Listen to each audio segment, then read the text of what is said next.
What up, y'all? We are back. Episode 78 of Shorty Sneaker Conversations. I'm your host, Shorty C94. And yeah, let's see if we can locate our guest. What's up, Brandy? What's up, Roxana? Try to find our guest here. What's up, Germ? There he is. What's I've going been on? located. How you feeling, Leon? I'm good. I'm good. He just made it nick of time. I just got in the house. Oh, okay, cool. Well, happy Mamba Day to you. You know, it's Mamba Day. Of So, course, of course. welcome to the show. It's been a long time coming, my fellow Clevelander. That's right. Yeah, what's the weather like up there today? Wet and muggy up here, as usual. It was crazy. It's kind of like whatever weather be in Cleveland, get it rain here tomorrow. Mm-hmm. Um, It was the total opposite. I mean, it was kind of like in the 60s. It was warm, but later on in the evening, kind of like I said, it got like rainy and muggy. So, okay. you know how it goes. Well, I did want to say congratulations on the new home. I see you got your new setup and whatnot. So, Oh yeah. It took a long time. Still working on it, as you see back here, still. But it's coming along. But I thank you. Definitely been a long journey. good, man. Good. Well, um, the way the show breaks down, it breaks down like a basketball game. Our pregame, which is what we're doing now. The first quarter is sneaker beginnings. Second quarter is more recent past. Third quarter is present. Fourth quarter is future. Yeah. So before we get started, well, you know what? I'm being rude. For everybody who doesn't know, introduce yourself to everybody. Of course, if y'all don't know, they call me as Butcher and Kicks. Did you call me Leon Washington, which is comfortable for you? My guy up front up here, up top, it's Shorty C94. Check him out too on Instagram. We are fellow Clevelanders, been longtime friends. It's been cool with it. He been asking me, get on here. I don't know, like gazillion times. I've just been busy. I've been a busy man, But y'all check me out on Instagram. You can check me out on YouTube. The same name is on Instagram. It's Butcher and Kicks 84. So come check me out. All right, for sure. Now, I always start off before we jump into the first quarter. What's the most positive thing you've been able to take from the world since the pandemic? Pretty much, getting more engaged with YouTube, and supporting each other, especially when it comes to the sneaker world, and same time just encouraging people, just not to give up, and just continue, do what you love, especially when it comes to just the sneaker, the culture, anything that's related to it.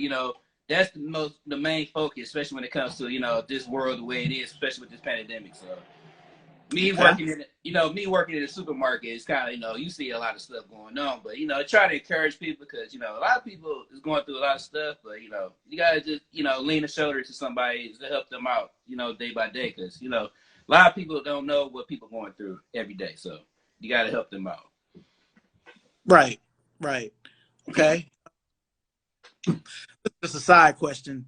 Go ahead. So who's the biggest head between you and Dion? Who?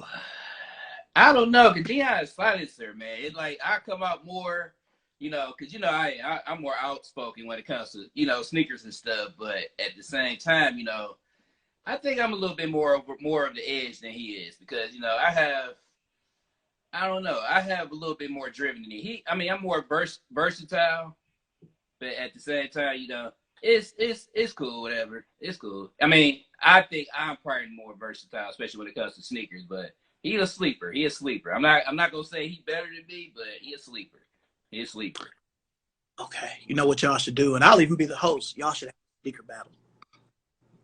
It could be a possibility. Or who ready for the sneaker battle. Hey, I'm up for it. I know you had one not so long ago with the LeBrons, but I was like, I should counter that. I got a lot of LeBrons in my artillery. I think I can counter that. Okay. Well, we may have to see something, man. You know what I'm saying? You want to put out some LeBrons? Hey, I mean, we may have to do that. We may have to do that one day. Oh yeah, we definitely gonna have to show the people, what we got in the arsenal. I know you got a little bit more than I do, but I got some heat. I got some. Sure, for sure. All right, well, let's just jump into sneaker beginnings. So what's your earliest, sneaker moment, when you think back to when it started for you?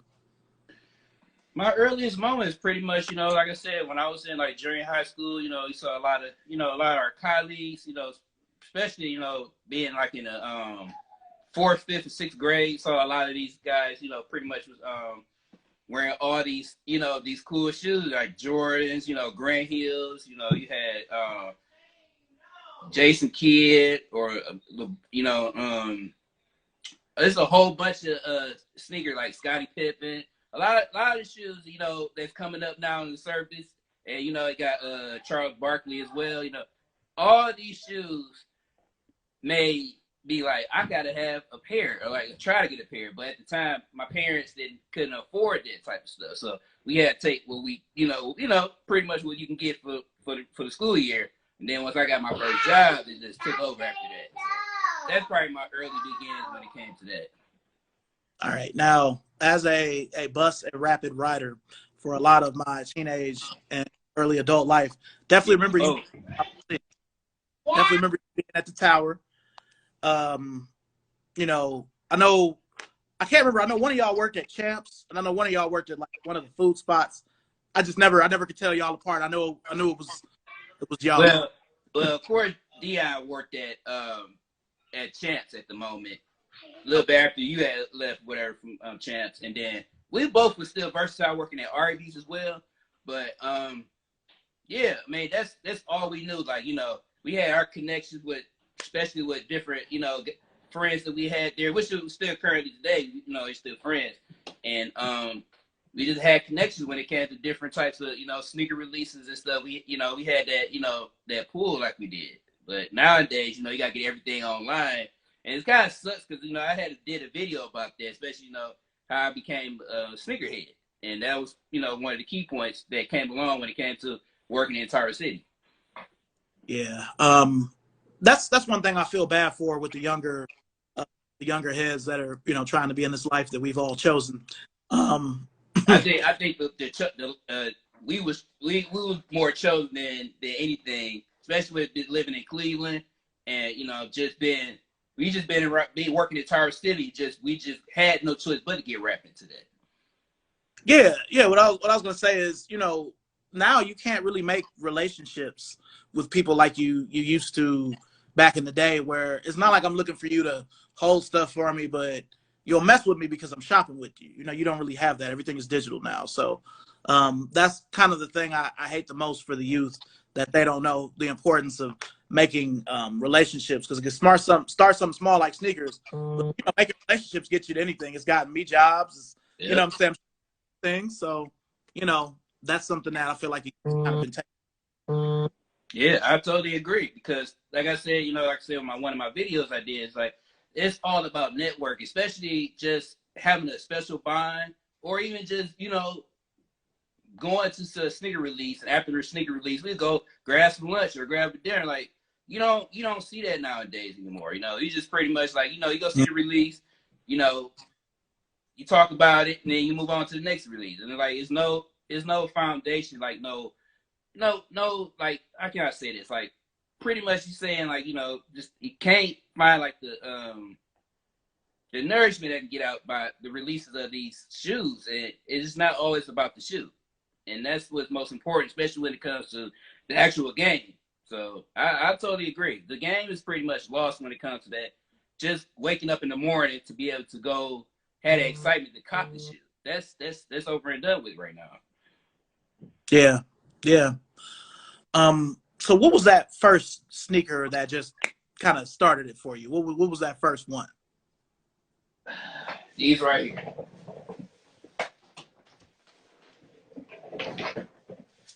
Oh, okay. Black Cement 3. Yes. By far, I get it. I mean, Jordan 11's they're gonna have their mark. They're gonna have their mark anyway because it's Jordan 11. But these things right here, like these is like a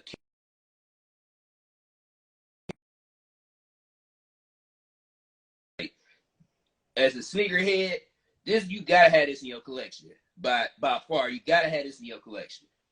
And you know, at the same time I was at Champs, I actually did a video on this talking about that, how I actually obtained this shoe. And at that time, you know, it was like 109. It's different now. It's like 220 for this ticket shoe.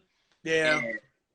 And at the time we were sitting in line, me and Dion would sit there and wait for the shoe. And they only had a 9 and 9.5. So we looking at each other like, okay, I mean, one of us might take the half size, but you know, it's just those key moments that you know, miss out, especially, you know, with this particular shoe. Cause like this shoe changed the game. Like this say Nike, you know, believe it or not.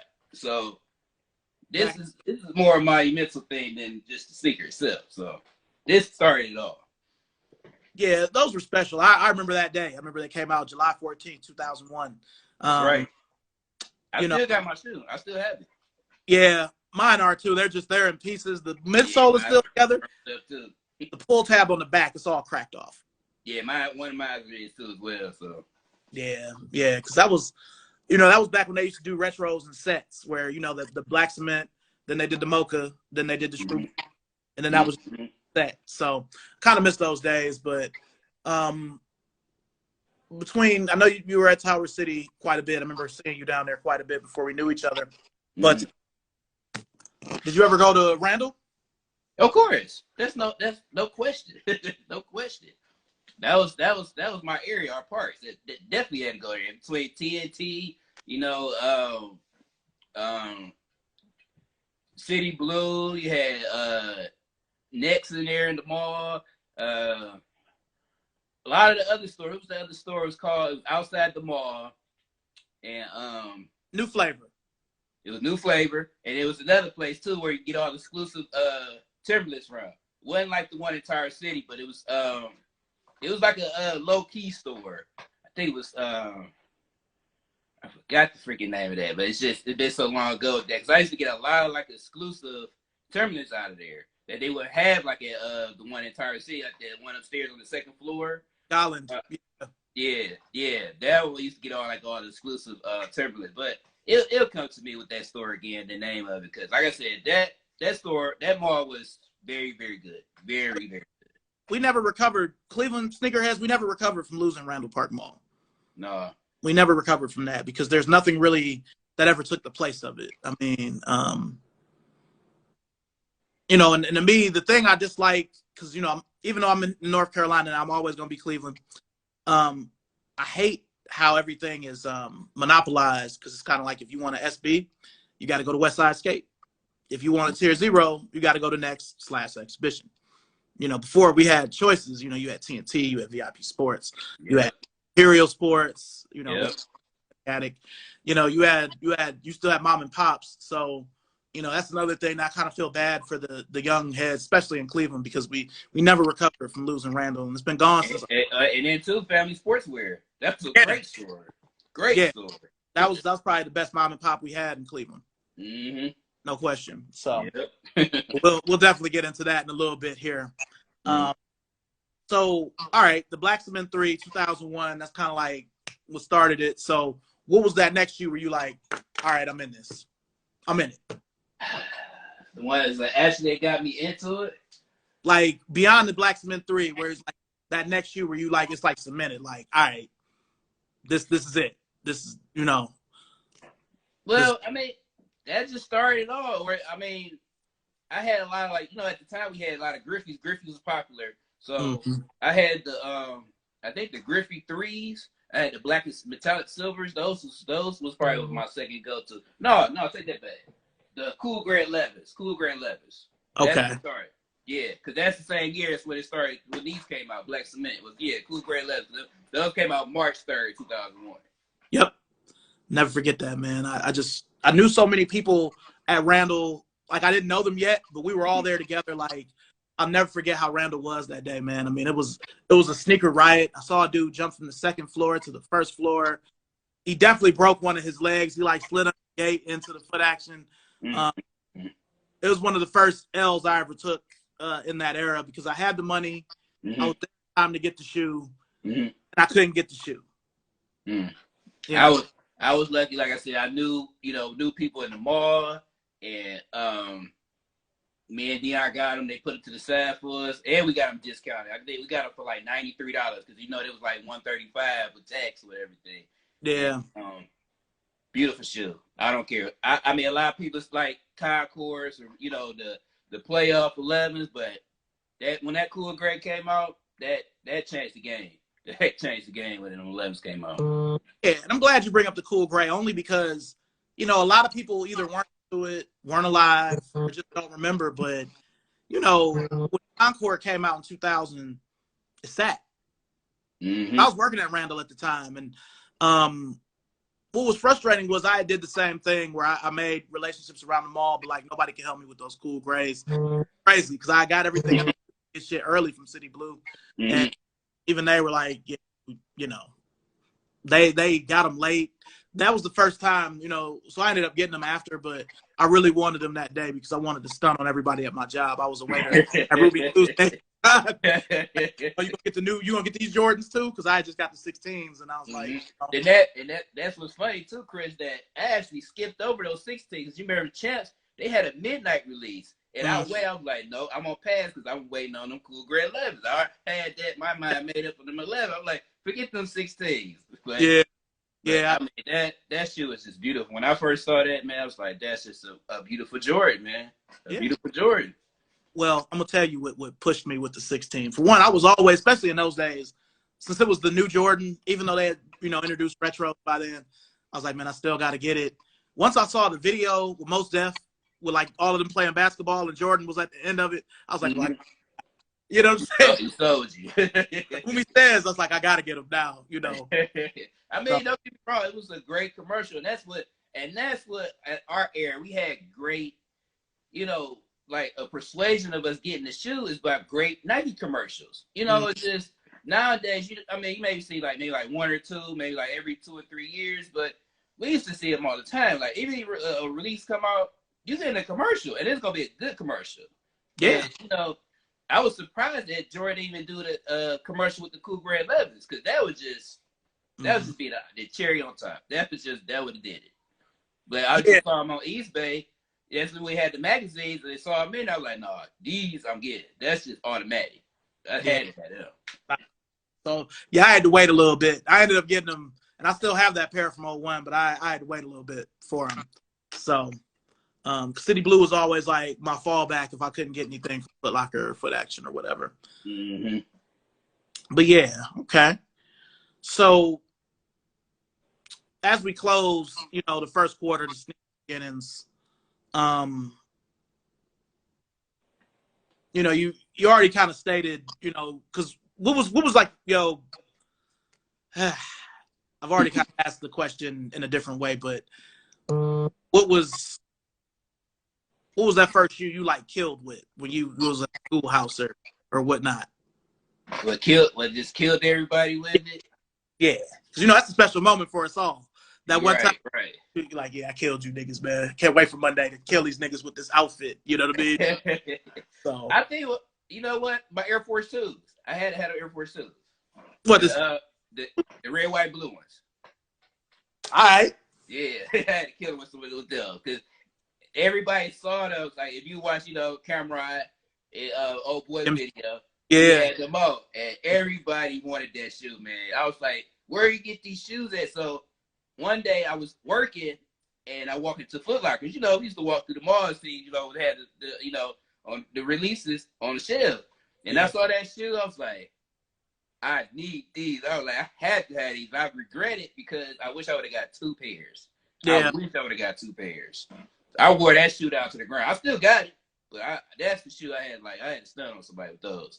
Because that's when you had the throwback jerseys and all that stuff. That's what it's popular then. So he had that. That was a need. Oh yeah, that's one of my favorite shoes of all time. I bought mine from City Blue at Randall. They were $95, so they definitely overcharged me for them because those shoes are only supposed to be like $64.99. But I was so thirsty for them because of the same reason. I saw Jim Jones and Cameron with them. I knew that Charles Barkley wore them on the 76ers. So I was just like, I need these. And, I know you remember, at the time when the throwbacks really hit, like 01, 02, like the Bullets and the 76ers, those was like the main, Yeah, Yeah, those things that stay on the shelf because everybody wanted that. Everybody wanted that. like the first throwback I bought before I could find Magic, I had the Dr. J, the blue one. That's it's 56. It's a little long, but you know what I'm saying. Well, I mean, believe it or not, I still have my throwback jerseys because in Cleveland, that's what we had. We had that, and if you had the World Be Free throwback jerseys, everybody wanted a World Be Free jersey. So, but that was hard to get that one. Vice versa with that, it was just so hard to get because everybody wanted it. It was just so big. Yeah, because they made his jersey even before they made Ron Harper's. So yep, they made World Be Free first, so everybody wanted that jersey. Yeah, man. I can remember. There's so many times I remember seeing you and Dion just around. Back in the day. You know what I'm saying? It's good, man. It's just like kind of full circle here, man. Yeah, it's all love, man. Like we're going through different dimensions in our lives, but at the same time, that warmth from the heart stays there. It just stays at home, and it's gonna stay there. At the same time, we have our lives, and at the same time, we are in it for the same thing. That we've been doing it for I don't know how many years. It's for our love of sneakers, and you can't turn away from it. I can't. Nah, cause see, one thing I can say about you and Dion, y'all was there. We both know plenty of people, especially in our city. Like, nigga, you wasn't there. You wasn't there. Right. Right. And again, everybody has to start somewhere. I don't mean to sound like I'm on some gatekeeper shit, but it be city acting like they've been about this life, and it's like, nigga, I didn't start seeing you at Kicks until I was all the way at Coventry. Like, right. You know what I'm saying? No, it don't work out like that, man. And then too, they be trying to sit there, try to school you or something. Like, dude, you trust me. What I know, it will blow your mind. It will blow your mind.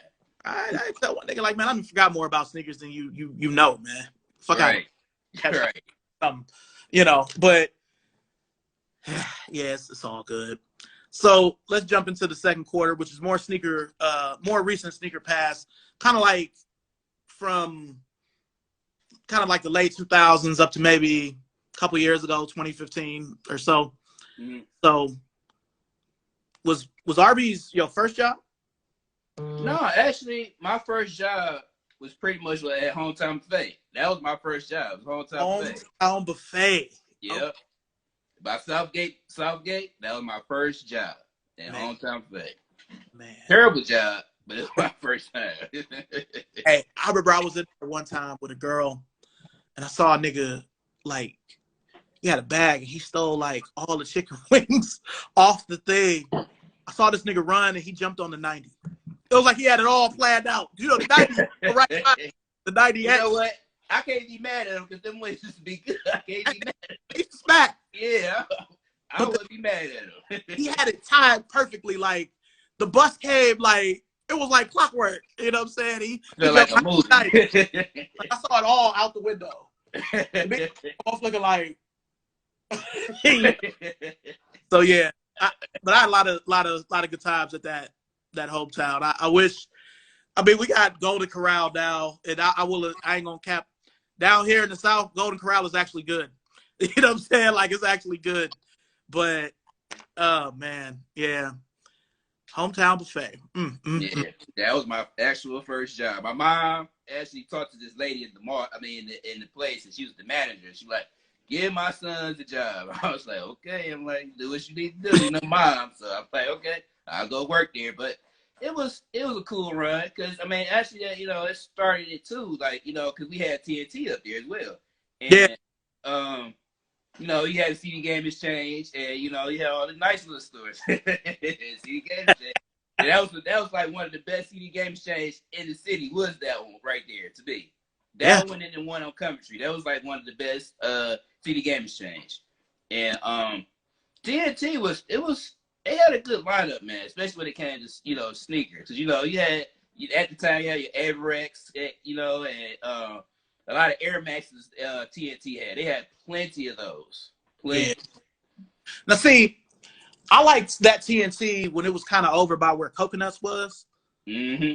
But when it moved like down, I don't know, man. It just wasn't the same. And that it was like a black dude that owned that one. So he was like, Yeah, I'm saying they changed ownership. They had changed ownership at the time when they did that transition. I don't know what had happened, but they had, I'm telling you, man, they had a lot of sleeper shoes in there, like Bo Jackson's. I can name a lot of stuff they had in there, like that you wouldn't see it probably at Family Sportswear, or you would have might not saw at City Blue. You would saw it there, like those like the key stores that you would find like some exclusive shoes that you would not see on nobody's feed. So and it's crazy, you know, us being Clevelanders. Who would have thought the Southgate would outlast Randall? Yeah, that's crazy. You know, I mean, it was there before, and it's still there. I mean, it's obviously not the same, but still, you know, yeah, I have a lot of memories of Southgate too. I mean, before I was like a full-fledged manager at that Coconuts, I used to always have to get Jay-Z whenever Jay-Z would come out, because we weren't allowed to like buy it at Record Exchange because we would only have like 10, and they would usually be gone by like 12 o'clock. So I would always just go there like, man, I'm gonna just get it and pay it. You know, it's Jay-Z. So a lot of good memories of Southgate, even back in the day. But yeah, that TNT, it used to be better when it was on the side than when they moved it. Mm-hmm. Yeah. Definitely was a good time. Definitely was a good time. Yeah. And we gotta talk about Burlington. Burlington, that was inside the ball too. It had a whole lot of great stuff in there. Nah. All right. Since you brought that up, like Burlington was like my secret lick because I was working. Yeah, that's what I said. Nobody know about that. It was like underground.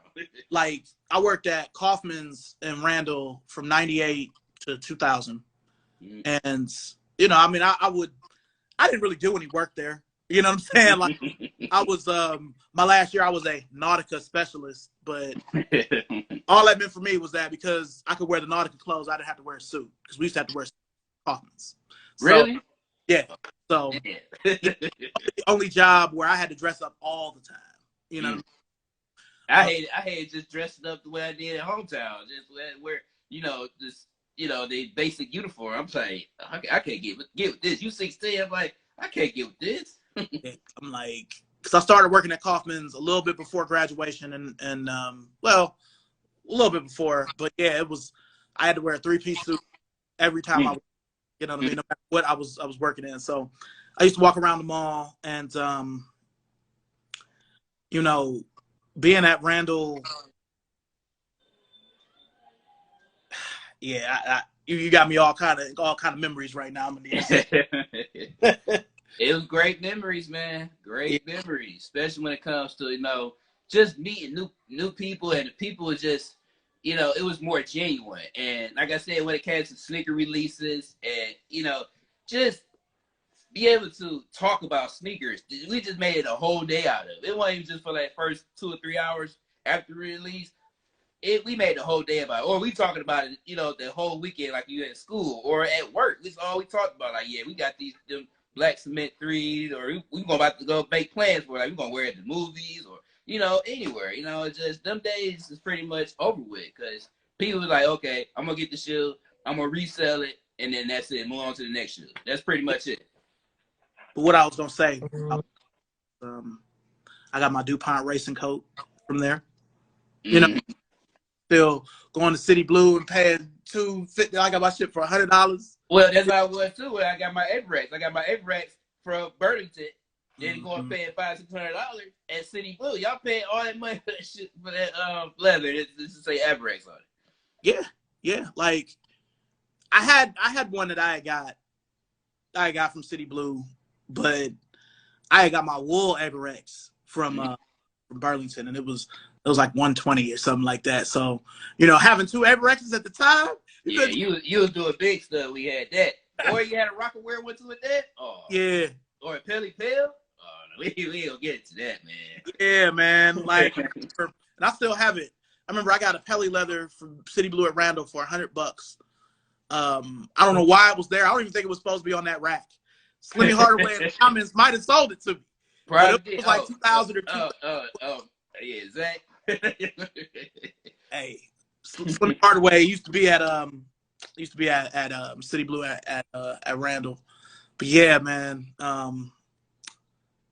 But talking about Record Exchange, I met a lot of sneaker connections at Record Exchange. You know, before I was the manager, when I was an assistant, or when I started running the store. Like Mhm.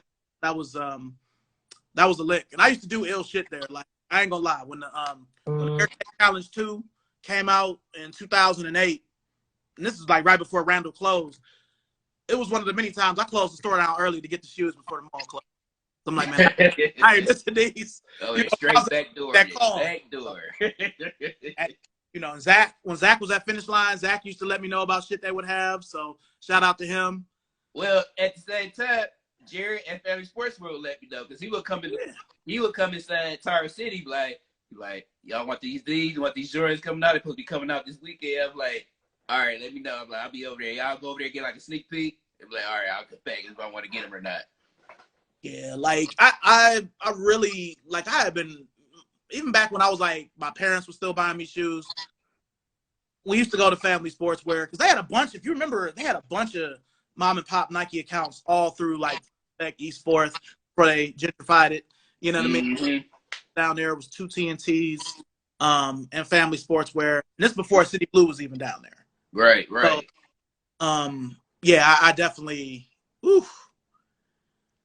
I used to, when I was at Record Exchange from like 2004 probably through 2008. I used to buy a pair of shoes from Family Sportswear every week. Yes, I was every week. I was there. Single week. Every single week I was in there. I remember one time, I don't know how, but I ended up being short, and they looked out because I had got the low top Rasheeds and I got the Pippin 2 retro, and they sold them both to me for like $120. You know what I'm saying? Look it up. I miss Family Sportswear. Yeah, man. You know what it did though with them closing? Between them closing, they closed right after, a little bit after I started working for Next. That was kind of where I learned how Nike really is. And I say that because I really think that they lost their account because they never updated their store. It looked the same way the whole time. Yeah, but that's what made it a mom and pop store. That's what made it genuine because I mean at the time, what was coming out? You had the Villa, and then you had all these other stores was just popping up, and they was just like, okay, what's to do next? And at the same time, people was just, and then too, the mall was just pretty much was going downhill after that too, because the casino was opening up, and I think that's what happened too. I think the casino was pressuring them to get away, to get them out of that area because I guess it was just a bad look for them. I don't know what it was because, like you said, it's just miraculously, it's just they just had it closed. I don't think it was just more or less just the Nike account. I think it was a lot more too, just because that casino. It wasn't the look for them. I think the casino had a factor in it. That's a really good point. I just know because I first heard about it when I was with Villa before Next. But if you didn't constantly update how your store looked and keep updating it and making it look nice, they'll take your Nike account away. That's why. I mean, I'll just drop it. I'll just say it. That's why Next came up with Exhibition. Like, Next might didn't even have their account if they were still at Next on Northfield or if the mall was still open. If they just left it that way. Now, I understand. I love that old shit. You know me. Yeah, that's what I'm saying. But Nike. But it's funny now because if you fast forward 15 years later, now you're getting all this retro and all this urban stuff. So if anything, they would be like the Mount Rushmore, for Cleveland for all that type of stuff because it wasn't just shoes they were selling. They were selling other stuff too that, even pro models and, all types of different clothing that you wouldn't find at City Blue or at TNT and stuff. It's like they had just a variety of everything that you could, work with. And you probably wouldn't even see it anywhere else because they knew they had to have it. The reason, okay, well, I'm going to just say this before we move on. Another reason I'm basing that on is because when I was running the Next at Tower City, the Nike reps come.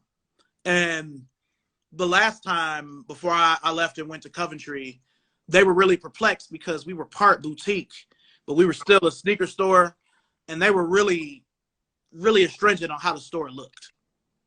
So all I'm saying is that might not have been fully the reason, but I feel like Michelle and her husband, I don't think that they probably got bought out and they didn't probably want to put the money into, updating it. I mean, that makes a legitimate reason why, but it's just, you would think they would have made so much. They made so much money because, to the fact you had so many people, especially if, they was hip to, getting these early releases. They Yeah. was making a killing off that. Yeah, Okay. even though you couldn't get the actual box to take home with, but they was making a killing off those new releases. I remember that. I remember I got the Black Cat 4s early. My shit ain't never been black, man. Like, I ain't never had a box. Yeah, they never had a box. Ashley was like, yeah, you can come back next week. And then when I would come back, they'd be like, oh, I don't know where the box is. Like, y'all know all. Yeah, but I mean, they had to do that because their Nike account. They didn't want the exposure because if they had the exposure, that would have been done with them. But yeah, I mean, just having learned stuff since, I'm like, man, I just kind of came up my conspiracy theory of why they're not here, and why Nike is pulling away from stores like City Blue. And again, that's why Next had to make exhibition, because again, that's like they fancy stuff is like, all right, well, they doing this, we can have the off-whites in here, we can do this. But if it was next Northfield, no, that would have been a wrap for that. So they got to have stuff for everybody. But okay. So before we go to halftime, what were your go-to brands back in the early 2000s once you started having your own money? Ooh. You already know for a fact it's gonna be Jordan. That was That goes without saying. And then Air Force Ones. Air Force Ones was big back then. I had Air Force Ones, so I'm going with Nike. Well, yeah, I'm talking about clothes though. Like clothes? Clothes vibes? Yeah. Clothes. Shoot. Rockaware and probably Inichi. If anybody remember that, Inichi. Inichi had some raw clothes at the time. And then then you had other brands coming on. You had Platinum Fubu, you had Fubu, it's just a little tit for tat, but like I said, my go-to was Rockaware and Inichi. Those were my go-tos. I had to have them. Now I'm gonna hit you with this. You should remember this. Do you remember Cricket West? Yep. Yeah, Cricket West was I liked it before they started having them at Richmond and Tower City when it was just in Beechwood. Mm-hmm. There was a place other than Mr. Albert's that I could think of in Cleveland that sold Iceberg. For like a solid year and a half, I was heavy into Iceberg. That's higher end, so I couldn't get to that point. I was still in high school. I couldn't get Iceberg or Coogee like that. I tried to. I tell you, I had a Coogee sweater. I had the hat and sweaters, match. But Iceberg was kind of like it was hard to get that. It was hard. Yeah, I mean, I was fortunate that even though I was at Kaufman's, like I didn't really make any money at Kaufman's, but I was real selective. Like I wasn't going in the next collections and buying Iceberg. I wasn't quite there yet. No, I wasn't there yet either. That's what I'm saying. Mr. Albert's and Cricket West would have Iceberg for cheaper than Next would. So, like my first Iceberg shirt, it was all black, and I had an I and a J, and it said Iceberg jeans. And once I saw Jay-Z with it, I was like, oh, well, I got to get it. And I was like, man, this shirt is $70. Just a T-shirt. It's just a T-shirt. But I had to. And that'd be funny. Even Jabot was expensive. I mean, I had one pair of Jabot jeans, and them things with the one with the strap on the knees. Yeah. Them things were so heavy, but they were so expensive. I mean, I think I paid about almost close to $100 for them. And they was like a metallic platinum like bed. I was like, I might have had enough for like a good 2 or 3 months before I let them go. Yeah, when I worked for Foot Action. On the side, because I would work at Record Exchange during the week and Foot Action on the weekend. Mm-hmm. I remember we used to sell the Jabot jeans there too. I never had a pair. I have a pair of shorts now with the straps that I found a couple years ago. Mm-hmm. I never had the NBA pants. Because I remember back in 04, I was going, because I had the Wheat generations. We had the jeans and the top that had like the Wheat NBA patches on it. Like I thought about doing that, but I was like, nah, man, that's a little too much. Now, don't get me wrong. Now I still got my all NBA team logo pants. I still got 2 pairs there. I still have those. Yes, I do still have those. When was the last time you wore them, Leon? Can't tell you when. But I didn't want to let them go because I was like, at that time, that was big, especially Yeah. having that with the throwback jersey stuff. That having that in throwback, shoot, you was in there. I still got my coat like that with the NBA teams all over it. So I was this close to getting that. I was this close. I was like, I want to go too overboard. I had to pass. So yeah. it was a good time, man. Especially for that. Especially for NBA. Great time. All right. Well, we'll jump into halftime right quick. So before we go, get into the third quarter, we usually do halftime. Do you have any questions for me before we jump into the third quarter? Yes, actually I do. What is your next pickup that you want to get so far for 2022 so far? What's your next pickup you want to get? A new release? Mm-hmm. I'm just waiting on them pennies, man. I know you're going straight for OG.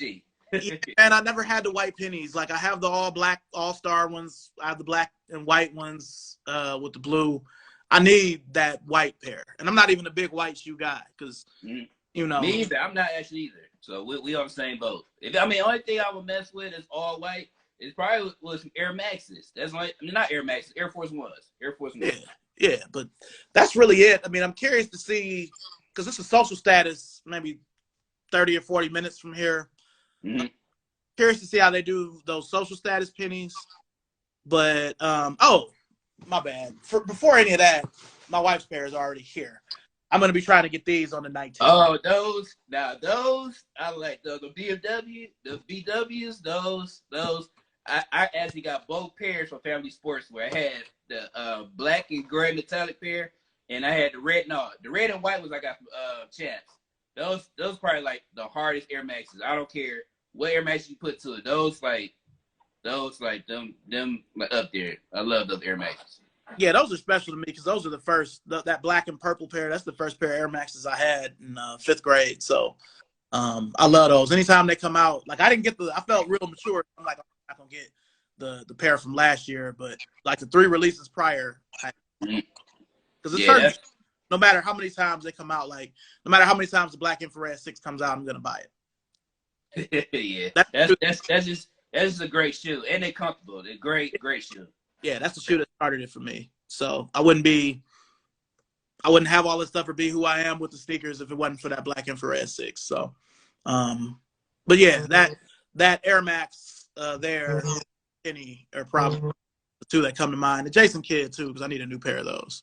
Yeah, that's one thing I got to do. I got to get some rookies. Some Jason Kidd. That's what we used to call. It's called rookies. I don't know how everybody else would call them. Jason Kidd. We used to call them the rookies. Mm-hmm. And yeah, I gotta have it. I wish they could bring back the Hyperflights. I love the Hyperflights. That was a great shoe too. It just crinkled up so much as you wore them at the time. But I liked them Hyperflights. Yeah, they've retroed that a couple of times, but it's never been like how it was in 01. Like, no, I still got my 01 pair. My orange ones, I still have those. I got my gunmetal pair, the kind of gray one with the black swoosh. They're crinkled as motherfucker though. You know what I'm saying? Yeah. So, but yeah, I know when I was at Next, we had a set of 3 that came out. One was inspired by Kobe, one was inspired by LeBron, and then one was inspired by KD with like on it. So we had those, and we had like another pair with tiger stripes, but none of them. Yeah, I didn't care for OG. that. Yeah, but those were light. They weren't really good for outdoor basketball, but they were good for indoor basketball. I love those. I was still playing basketball in 2001, so those were good shoes. But yeah. Anything else for me? Pretty much your sneaker journey. What's your next milestone you want to try to hit for 2022? Because I know I know you still try to do your YouTubing, and at the same time you're doing your conversation. So what is your actual goal of 2022 to hitting that milestone where you want to be at that time, at this year? Well, I want to give you props, on your consistency with your videos, and they've really improved a lot. Not that they were bad before, but well. Yeah, it comes with time, man. I know. And then every day, like I'm on my laptop, so I'm watching, and I'm trying to do my homework. It's like if I'm in high school again, just trying to pass that actual test that you get every week. You know, just try to progress at times, because at the same time we all learning here on this platform. You know, it shouldn't be like, you know, we out to get, you know, out for each other and stuff like that, because that's not what it's all about. You know, it's just you're supposed to be helping each other building this platform, because it's enough room, man. Trust me, it's enough room for everybody. You know, you got these sneaker heads, you know, that they, you know, if they get to a certain milestone, you know, they belittle you. That's not how it's supposed to be, you know. And that's pretty much when I started YouTube, and that was my goal. I wanted to reach out to other sneaker you know, YouTubers, and also connect with them. So, you know, not saying that that's the easy route to make a bond relationship, but that's just the way of the world right now. So that's the best way of doing it, by doing YouTube. Yeah, I'll be honest with you. You know, I've kind of struggled with my YouTube just because I've had to change the direction of it. Like, you know, when I was still in stores, especially at Hibbett, like I would get the shoes so far in advance that I would use, because I got the see, hear your little ones in the background there. Shout out to them. Yeah, they upstairs, so they, you know, being boys. Yeah, but no, I mean, I used to be able to do a lot of reviews, you know, because I would have the shoe so far in advance. Where now, because I'm getting the shoe as everybody else was getting the shoe, or even after, it's kind of changed the trajectory of the channel. Now, being able to add these to it has been good, but because these shows end up being so long, the views aren't there like they used to be. So that's something I've struggled with a little bit. But a lot of it is my own fault, because I've kind of been inconsistent, especially the last 6 months. So I want to get back consistent. I'd like to get to 2,000, because I've been at like 1,600 for a little while now, but I haven't really been advertising my page either. So I really just need to really get back on it. So that's really my goal for 2022, is to have more consistent content. I still want to grow this. I really enjoy it.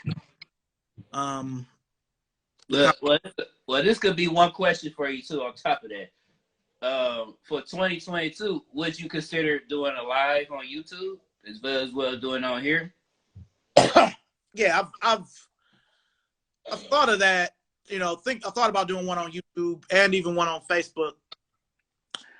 I guess I'm just more comfortable with Instagram because it's the platform I'm on the most. That's true.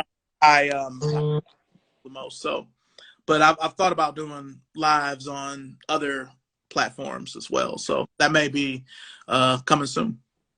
Hey, I'll definitely be a guest for you, especially when it comes to being on the live, because like I said, I had to too as well progress more by doing more podcasts. It's like I was at one point and I had to stop. It was just too much stuff going on, and at the same time, you know, I have to be more engaged. Not saying I haven't been engaged, but I want to be even more engaged, especially with my, you know, followers and my subscribers, especially when it comes to, you know, expressing myself, especially when it comes to the sneaker world. And, you know, that's the issue, like, especially when it comes to a lot of the sneaker YouTubers. They'll get to a certain platform and then they just drop like flies, because they figure like, okay, I got to my milestone, I'm gonna just, you know, cool off for a little while.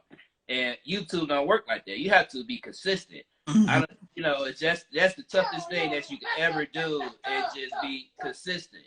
So that's the main goal for me for 2022. So, yeah. So we're kind of the same goal there, because it's at least 6 shoes that have come in the past few weeks that I really should have done a video on that I just haven't. And, you know, we're both family men. So, you know, a lot of time life gets in the way too. definitely. So it's managing your that's a kind of challenge. Yeah, it's a big challenge. But, you know, I have to, not saying do it in a timely manner. It's just, I have to stay consistent, because once you get off the algorithm, it's hard to get back up in that algorithm. Yes. Especially if you've been gone for about 5 or 6 days. It's really tough to get back into the algorithm, because you already got YouTubers. They already 10, 20 videos ahead of you. So you want to try to be consistent. And two, the way how to build more subscribers that I was trying to, give you a hint on is because I do a lot of research, is doing a lot of reels, like a lot of shorts. Mm-hmm. That will give you so many, just not saying more views, but give you a lot more subscribers because you got, younger kids, especially like him, they, they flick it. So they going up on your on the shorts and they seeing your video. And if they like it, they're gonna hit the subscribe button. So 9 times out of 10, they're gonna subscribe to you. Not saying they're gonna stay, but it helps your algorithm. It helps it tremendously better. They actually you doing a video and then doing one like every 3 to 5 days or whatever, because that's just the way how it's going. Especially now, it's another level of social media, especially with Instagram with these reels and these shorts, and people people only got by like 1.8 seconds of their attention time. So if you don't catch them at that 1.8 second attention span, they will not watch it.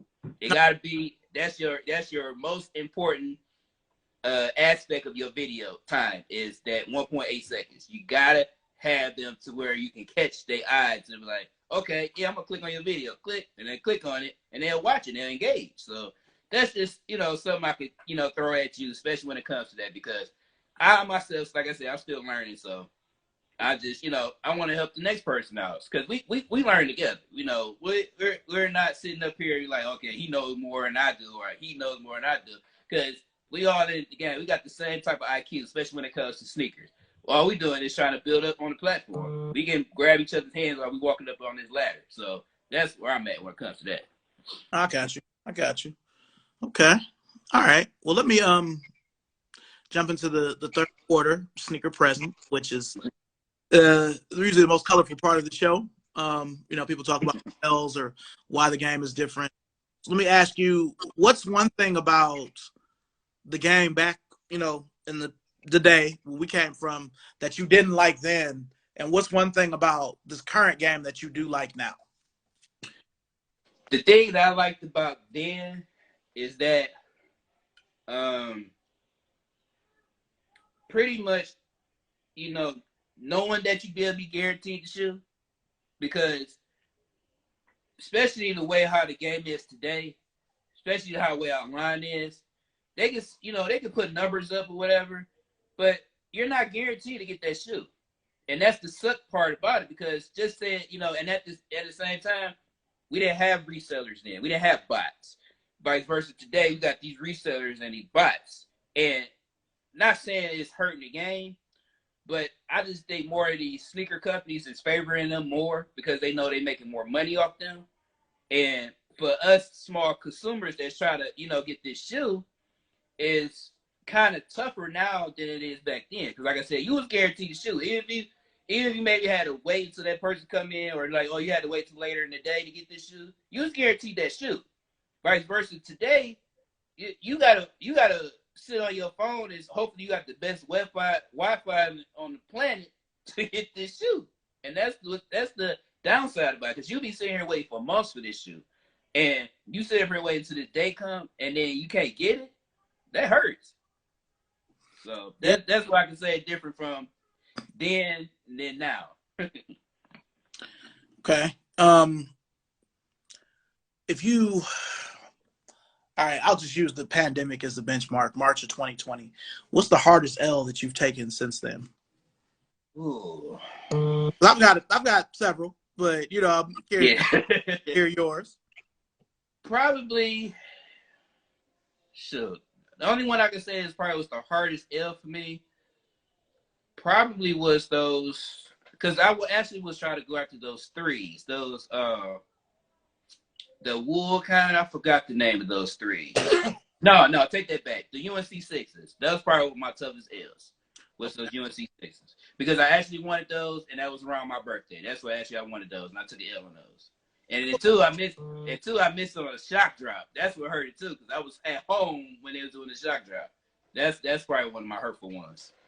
Yeah, I'll still say for me, the Flint 13 was a surprise L because, I was we hadn't moved out here yet. I was working for Foot Locker. I was at the shell of what was Richmond Mall, So I was there.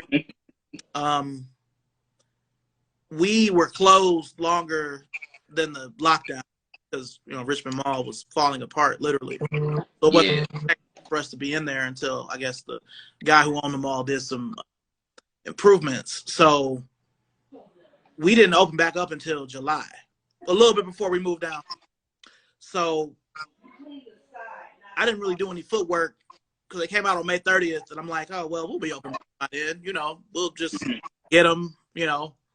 I should be able to get them, and I didn't really put footwork in, and I took an L on sneakers because we think, well, it's a full family shoe, so it shouldn't be hard to get. If it's full family, it'd be pairs for everybody. You know what I mean? Right. So that was a hard L for me. I used to pay resale on it. I still to this day just pay resale on it either because I actually wanted that shoe because one, my oldest son had that shoe when he was younger, and my fiance always talk about that shoe. Like he had that shoe before, and two, I never owned a pair of Flint 13. That's probably the only 13 I had. He got games, but I never owned the Flints. And it's just the way how the pandemic just took that because I'm sure Nike wanted to bring out a lot of pairs, but like I said, here we go again with the bots and the resellers. They favored them because of the fact they knew that shoe was very, very, very hyped up and very, very well sought after for that shoe. So it was just very hard to get that shoe. Yeah. I wanted to do a YouTube video because I have all the other releases except for the 2020 release. That's going to be a toughie, man. That's what, because it's up there in price. Yeah, I mean, realistically, like I'd be willing to pay $220, which is still more than retail, but that's about as much as I'd go because I'm always going to look at that as a $150 shoe. True. You know what I mean? But it's that day and age now, especially with inflation. Yeah. It is, the inflation. I know. Every sneakerhead don't like that word, but that's just the way it is, the inflation. Yeah. We had to deal with that when we was younger, You'd be like, this shoe was like $60-something. They'd be like, it was inflation, Even with Jordan 1s, Everybody, they got all this hype about these Jordan 1s. Like, dude, them shoes like $100 and something back then. Like, you complain about it, it's like $200 and something. What, 185 with that? I mean, it's gonna be inflation all the time. I mean, Jordan 1s used to be $80. Yeah, that's what I'm saying. Just people go. It's the way of the world. But it's just like I said. That's probably my toughest L was those UNC 6s because I actually wanted those because I already had the Carmine's, the 2014 Carmine 6s.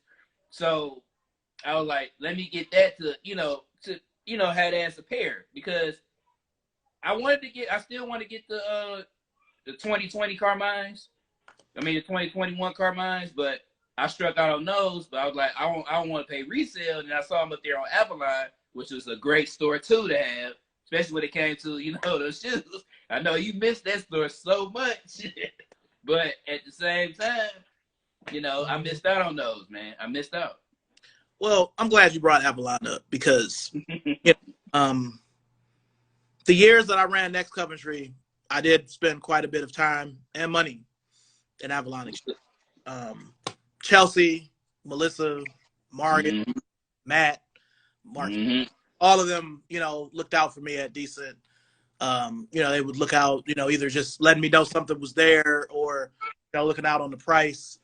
The thing that sucks about Avalon is that the way it was before they had Instagram, it was kind of like a secret. Yeah, you had to actually go in there every other day to see what they had. It was a secret, and my apartment was in Shaker, but I would take special trips over to Coventry. I'm like, I'm not doing nothing. Let me see what Avalon got. This is 2012, 2013. Really after the Instagram, it really changed the experience of the store because it was sort of like sneakers. Like they'll post it, you'll try to call, it's already gone. Or the line busy because you try to get through. Exactly. Like, come on.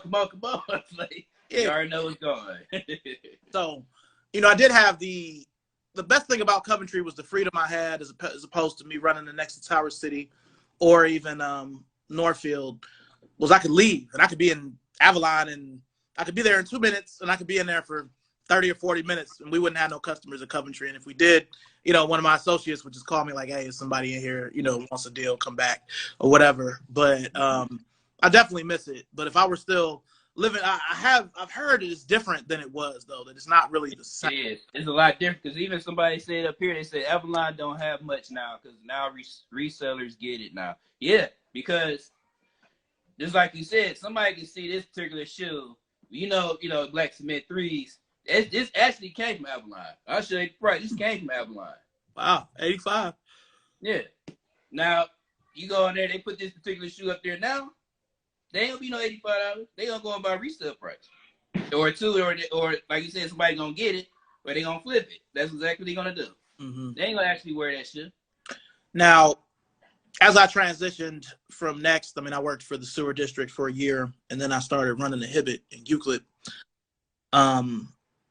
I would go to Avalon, but I really just started going to Lyndhurst to Plato's Closet, the only good one in Cleveland. Shout out to Blair. Do you ever go in there? That's a good one. Yeah, I've been there before. Okay. Yeah, that to me that's like the new Avalon, because they always have stuff there. Like it would be rare for me to go in there and not find anything. Right. It just sucks because, like I said, now, they always say all good things come to an end, but it's like, that particular store. I still talk to Chelsea, the one in Florida, because she would tell me, like, she even told me. I just talked to her probably like last week, and she was like, because I be seeing all these posts she have up for her Tampa location, and I was like, oh, man, they even had these Jordan 1s on there for like dirt cheap, and I was like, I can't get it because she all the way down there, I'm up here, and I was like, and then I had text her on Instagram. She's like, well, just let me know if whatever shoe you want, I got you. I was like, all right, cool. So I was like, just had to understand. It was like, because because she was telling me too, like, in Florida, they don't get a lot of Jordans in. Vice versa, it was up here in Ohio. They used to get just flustered of Jordans. Or that, or, Air Maxes or LeBrons. They would get plenty of them. And, she told me, like, whatever you, see or whatever, if I'm working that day, I got you. I'm like, cool. Because I'm like, I've been seeing all these Jordans stuff pop up. Like, I can't even get them because, how can I be able to have somebody ship them up here? And that's when she reached out to me. Because they have some UNC 4s on there that I was looking at. And actually, that was your size. It was a 12. Yeah, and they had them for like 2 something. And I was like, shoot. I was like, I was going to get these.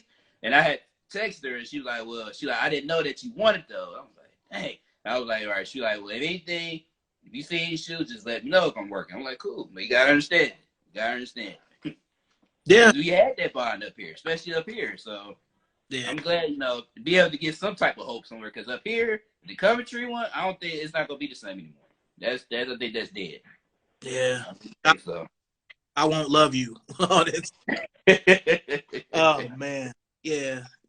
All right. Well, I'll say another 2 hard L's. I knew I wasn't probably gonna get the Off-White 2 because I messed with the 2. You messed with the 2. I remember when I saw you at I think it was at one of the sneaker cons. You was selling your black chrome 2s. I guess you didn't want them anymore. I still got them though, because I'm glad I didn't sell them, but I still got them because I was in the version let them go, but some told me to hold on to them, and I did. I held on to them. Yeah, mine have started to crumble just a little. Oh no, I definitely not going to be wearable because they came out of 04. Yeah, so I'm like, no, they're definitely not wearable. It's certain things though, like my playoff 12s are still wearable, surprisingly. So I really think it just depends on the I really think with shoes from the 2000s, if it's not an Air Force One or a Dunk, it's like the luck of the draw. Yeah, and then too is just the material. Material wasn't that best on there, especially when it came to that. It was like, I think at that time, a lot of the materials was just it didn't held up anymore like it used to be. Especially like in 01. Like right after probably like 03, a lot of the materials changed up to where, you saw a lot of crumbling or a lot of discoloring, a lot of cracking.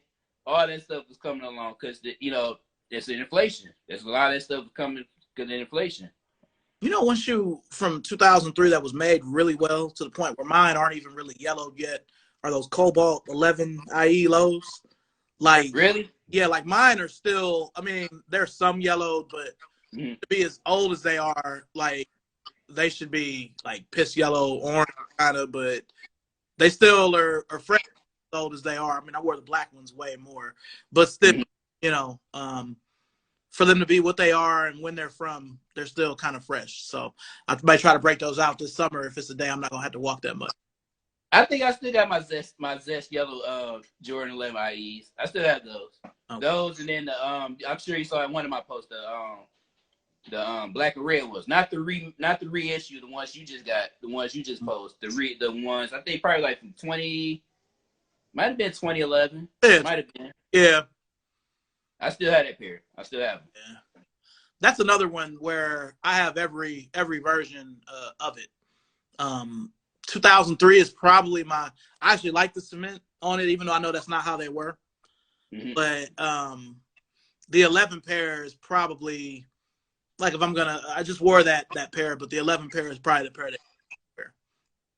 Yeah, it's crazy because that shoe gets so caught under the radar so much because it's a great shoe because because it has no patent leather, and two it's a great summer shoe because it has this little vent hose at the top of around the shoe, so it keeps your foot comfortable. I would prefer to have that, you know, up in the ranks, especially when it comes to 11s than any other 11s that they had. They had all these different colored ones, and it's like they're not even a retro color, and it's like I would prefer those over that. But you know how funny Nike and Jordan brand is. They pick and choose. Yeah, for sure, for sure. Okay, well, let's jump into the fourth and final quarter, which is sneaker future. Um, what what is your, if you even still have any, what is your holy grail? Like, what's that shoe you're leaving this year without? Ooh, I don't know. Huh? Like on some reach back shit. Like, I never had these. I'm gonna get them. So one shoe I actually probably would actually go reach back that I never had was the Miami Nights LeBron 8s. I might go back and get those because I actually wanted to get those, but that shoe was like super hyped up that I couldn't obtain them. Because that's the same thing like with the South Beach LeBrons. Those was just so hard to obtain because especially, being here in Cleveland, you had to know somebody to get those LeBrons. There was no way you go walk into that store, sneaker store, to get those LeBrons. You had to know somebody to get those. Yeah, they only came out a few places because I have to tell people at times like one of the things people ask me quite a bit is, you love Kobe so much. How come you don't really have? How come you don't have as many Kobe's as you have LeBrons? And that's when I have to tell people, I'm like, well, we didn't get a House of Hoops in Cleveland until 2000. Yeah, that's another thing too. 2013. So Kobe, the 8 had already come out. Like, that I remember that was that Bel Air 5. That was the first day that House of Hoops was open. But yeah, like the only place I knew in Cleveland that sold the South Beach 8s was the Foot Action in East Cleveland and Next. And That was had them. like that was no way know how to get that. You said what? Yeah, I said that was like no way know how to get that because I think at the time Donna was still running Foot Action in East Cleveland still, Yeah, and probably so. yeah, and it was no way you gonna get it. And Donna wasn't going for that. She was like, no, no, this shoe is just a hard release. Can't do that. Can't do that. Yeah, she like ever since I've known her, she's always been about business. When she used to run the Lady Foot Locker in Tower City, Mm-hmm. Last time I saw her, she was at Great Northern, running that Foot Locker when I was still with Foot Locker for like the third or fourth time. So Yeah, she actually helped. She helped me get them that Kyrie 4-pack with the cereal pack. She got me I went out there and got them. She could help me get the Lucky Charms and the Cinnamon Toast Crunch pair. okay, so you got all of them.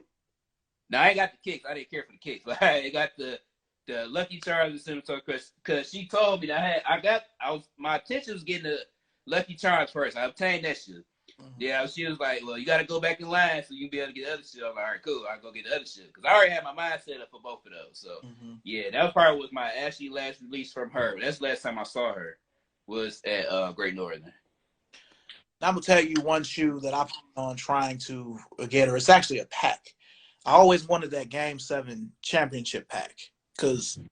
Oh, playoff pack with Kobe, with LeBron and Kyrie. Mm-hmm. I got the game 6-pack. Nice. Because actually when not the year y'all went, the year after when I went to the sneaker ball. Okay. And they did a raffle on it. And I looked at what it was having on the raffle, it was that particular box, the game 6 LeBron and Kyrie pack. And it was funny because it was my size, size 9. So I was like, all right. I told my fiance, like, all right, we're gonna try to go after these. And as soon as they called that number up, man, I was like the face just lit up. I was like, man, I was just so happy to have that shoe. Because us being a Clevelander, you gotta have some, memorandum, especially just being in the finals. Yeah. And that whole summer, I was on vacation. I was just so stressed about just getting the freaking watch party ticket. Because you couldn't even get the watch party ticket because everybody was on that ticket. Like, that was a hot ticket. And me and my fiance, we sitting in the back, and I'm just sitting here like, man, how am I gonna get this freaking ticket, man? Because I had to be there.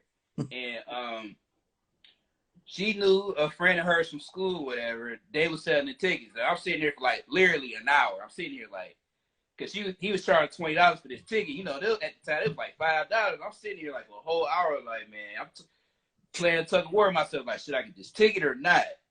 I was like, and I told my fiance, like, go ahead and get the ticket. And I was probably like, that was probably like the best decision I ever made in my life, man, getting that. Because I was so happy. I still got my tickets. I still have it. But I was just so happy to get that pack because I never got a chance to own it because all the resale was going. And I saw, I don't know if you know the guy who's a classmate of mine in high school. His name is Emmanuel Gonzalez. And Manny? Yeah. Yeah. That's Manny. Yeah. Yeah. And I'm sitting in here, I'm like, he was going by the House of Hoops, because they had the truck where they was getting out these packs, and he was getting all these packs.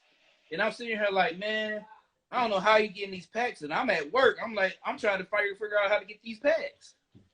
And he had them. Manny is always in the mix of things in a good way. Yeah, his hands always in something.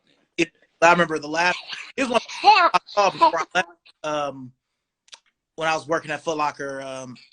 It came up to see Shane. I hadn't seen him in a while. I did quite a bit when I was, at Tower City at Next, but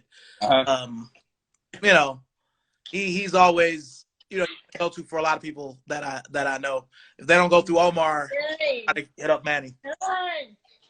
Yeah, but he used to get his pull from Javon. So that was another thing too, because Javon was like, he was the go-to guy, especially when it came to, Huh? If you remember, he was the truck with the packs on it for Foot Locker. I know. I remember that because we got the packs, but all I could get was an 11 and Soldier 10 and the Kyrie 2. I really need a 12. Some shoes I could still do 11 or 11 and a half, but anything Nike Performance, it has to be a 12. And then when they restocked them at House of Hoops, Zach and I went out there. All they had was 11 and under. So I was like, dang, I just can't get this pack. So I'm going to try to – that's my goal this year. That's the reach back. I'm going to try to hire over there. I would. Well, you might have a better end of the deal because you might be able to find them in your area because it's just here in Cleveland. It's just hard to try to find it because a lot of people, especially when it comes to Clevelanders, it's hard for them to let go of that. Like I would never let go of my pack. That's go to. If already paid it. What you say, Chris? No, I said that makes sense. Yeah, so you better off going like somewhere outside Ohio because your better chances of getting it is probably more greater because either too, you never know. You might find somebody just you walk into his mom and like these consignment stores, you might find them all that sit somewhere. You never know. You know how sneaker guys bless you in some type of way. That's true. It's like how you got those South Beach LeBrons. Well, which ones? What you talking about? 8. Oh, yeah. That was the wife, which is a blessing in itself. Shout out. You know what's funny? Because I saw them put them up there on Avalon. I saw them put them up there. Oh man, I was they worked out. Mario. that was when I was with the sewer district, and I couldn't really. I was like in the office. I couldn't like leave because the Mm-hmm. director was there. She was like talking to the group I was in. I'm like, fuck. She already made me miss one shoe. She made me miss that Kyrie, Bruce Lee, you know, with the Kobe. I was setting up like we were setting up like an open house, and Mm-hmm. it was like there, and I had the phone, and she was coming. I had to like throw the phone in a box. I'm like, oh shit, you know what I mean? Yeah, but yeah, the sneaker guys have definitely both quite a bit. But my wife is really blessed me with a lot, and shout out. But Yeah. I have to ask you, and I don't mean to put you on the spot. I know your wife, your fiance was up in here. When you all tie the knot, is it going to be a sneaker wedding? Possibly. I've been having it in mind. Definitely, it's definitely gonna be sneaker related. That's already no question. Yeah, we wore sneakers to our wedding, you know, as well. So, but yeah, I definitely had to ask that, you know. Oh yeah, that's definitely straight through question. I definitely gonna have that, and she wouldn't mind either because that's how, you know, just me being myself is just, I like to be different, especially when it comes to that, and it don't hurt, especially if you got something that's your first love, and then, you know, at the same time, you know, introducing to your actual, you know, your love of your life. That's the best combination in the world. Yeah, yeah. Like I met a couple early. They're about to get married this weekend, and you know, they asked me if I was married, and I'm like, yeah, I've been married for some years, and I'm like, you know, my favorite thing I can say about my wife, you know, forget about all the stuff she's done for me or whatever. She's like she's one of the best friends I ever had. So, and I know you feel that way about your lady too. So, Mm-hmm. for those of y'all out there, don't give up on love. You know what I'm saying? If your girl ain't a sneakerhead and you a sneakerhead, that don't even matter. You know what I mean? Yeah, and then sometimes it just takes time because it's not like they not a sneakerhead. It's just you have to just stir them into the right direction of that shoe. All it takes is one shoe. All it takes is one. Yeah. And, you know, and then too, nowadays, you know, a lot of female sneakerheads, they like comfortable shoes. So it's like my fiance, she loves comfortable shoes. Mm-hmm. So she into reacts. I'm about to get her into some Yeezys. That's working. I'm working on it this year. They like comfortable shoes. So if you can find a comfortable shoe, you already got their heart already. That's just the go-to right there. Because that's what they like. They want something that colorful, but at the same time comfortable. Yeah. So just keywords for y'all guys, sneakerheads out there. Keep those two tips: comfortable and colorful. Yeah. Yeah. They love it. All right. So, have I asked you what's on your radar for this year yet? Like further down the line, like this year, you know, anything you're looking at, like plan on trying to get?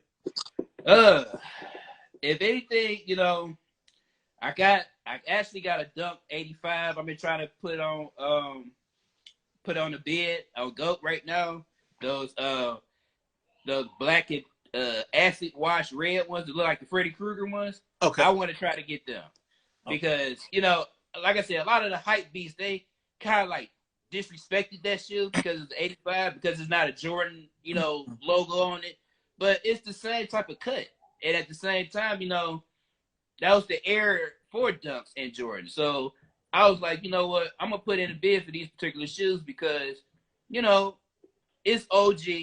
It got the, you know, 85, you know, touch to it, and I'm an 80s baby. So at the same time, you know, and then I like that Freddy Krueger look. You know, I'm into horror stuff, so I didn't get a chance to get that Freddy Krueger Air Max 95.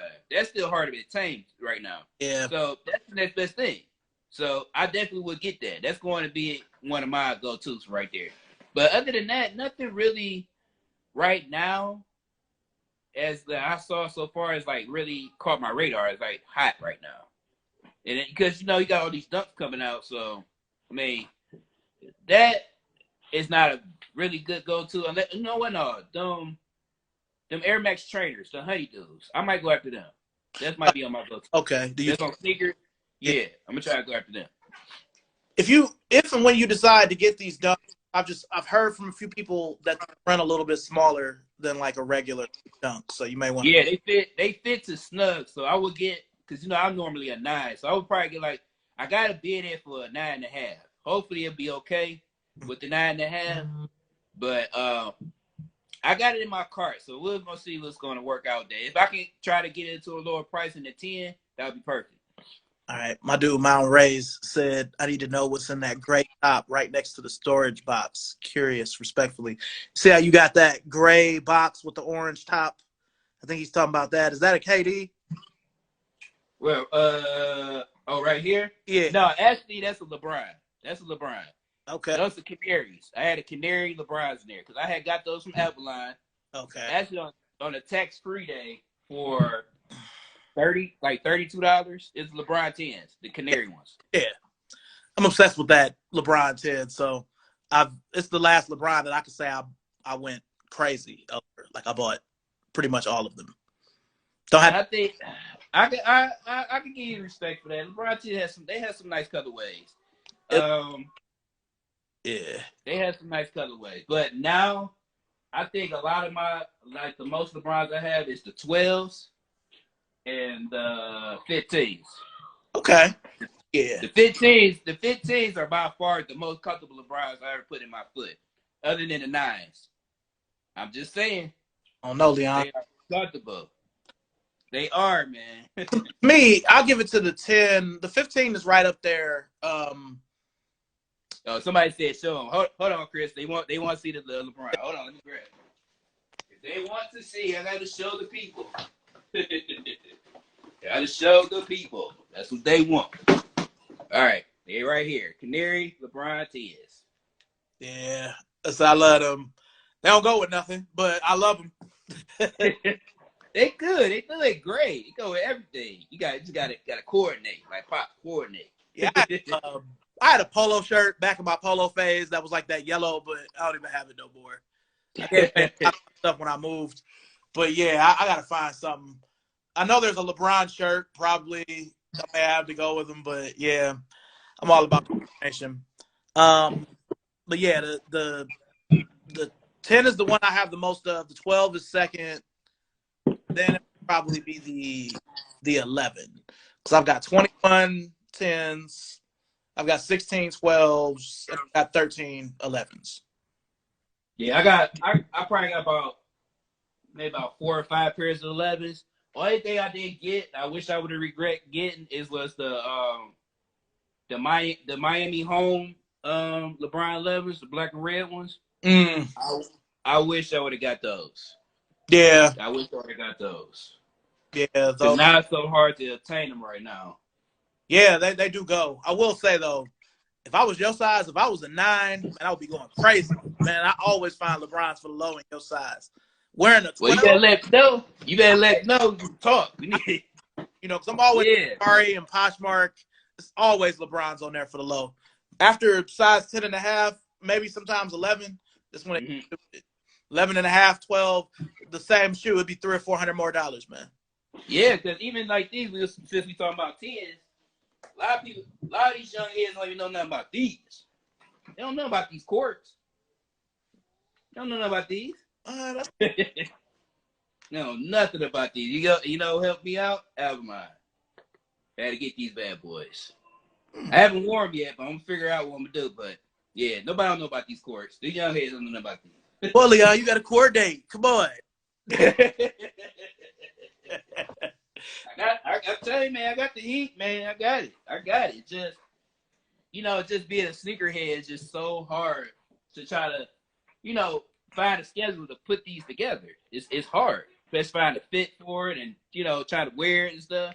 I commend you because you make the time, but it's just so hard, man, to try to have a combination. Of people like you need to start modeling more of your shoes or whatever. It's just be so hard because being a family man is tough, man. It's tough. Nah, man, it ain't about being no family, man. You can still be fresh and be family. Nah, it just be hard, man. Putting these shoes on, man. I mean, for me, I will say, because I'm over 40 now, I unnecessarily wake up early almost every day. So, I get ready and I like to ease into the day. It's just like I'm already thinking about tomorrow. I got to work from 9 to 6. So, I'm thinking of what I'm gonna wear. A lot of times I'll just get it together the day before. And that way I can just just grab it. You know what I mean? So, like this week, I'm trying to wear all my Easter shoes because Easter's on Sunday. Right. Wear them any other time.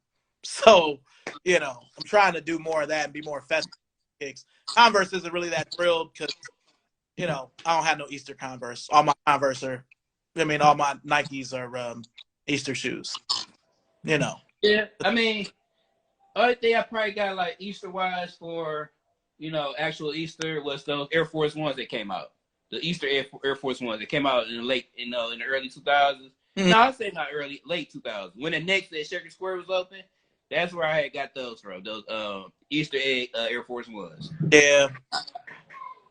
That was a good store too. Oh yeah, when I used to live near Shaker Square, that was my little secret there because a lot of people didn't go to that one. That was yeah. Like of the, I'll say 70% of all of the Adidas I own right now came from next to Shaker Square. I think maybe I had one pair of Adidas I got out of there. It's a Felines out of that, and then I did say them Air Force Ones. Mm-hmm. But you know what? That next had a different variety than you would go at Randall. It's just you had to do your homework. You had to do your research, especially when it came to certain shoes and certain outfits and stuff. Because every store was different. Yeah, because one thing, like people always just assume that with me it's like, oh, you've worked at all these stores, and I'll be like, yeah, working at these stores have helped some with my collection, but at my heart, I'm always a bargain shopper, and I'll always be the guy where instead of paying $200 for one shoe, I'd rather get 4 shoes, $200. That's or 2. Collection becomes the way it is. So, with Next the way it was back in there, I wish I could have worked at that Next instead of the Next that I ended up working at, because it's different by then. It wasn't quite the way it is now because it changed in the 5 years I was there.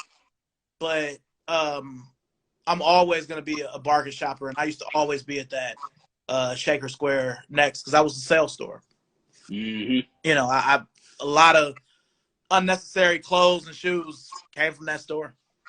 Mm-hmm. It was just a great time for that. And too, at the same time, thrifting wasn't as big back then it is today. So it's like, man, don't even be started on that. We'd be here another hour to talk about that. Hey, you already know that's my memo too. So it's like, you gotta have like, this is a lot, like a third of my tees are from thrifting. It's like, I got a lot of stuff I can show. It's just it's the time management.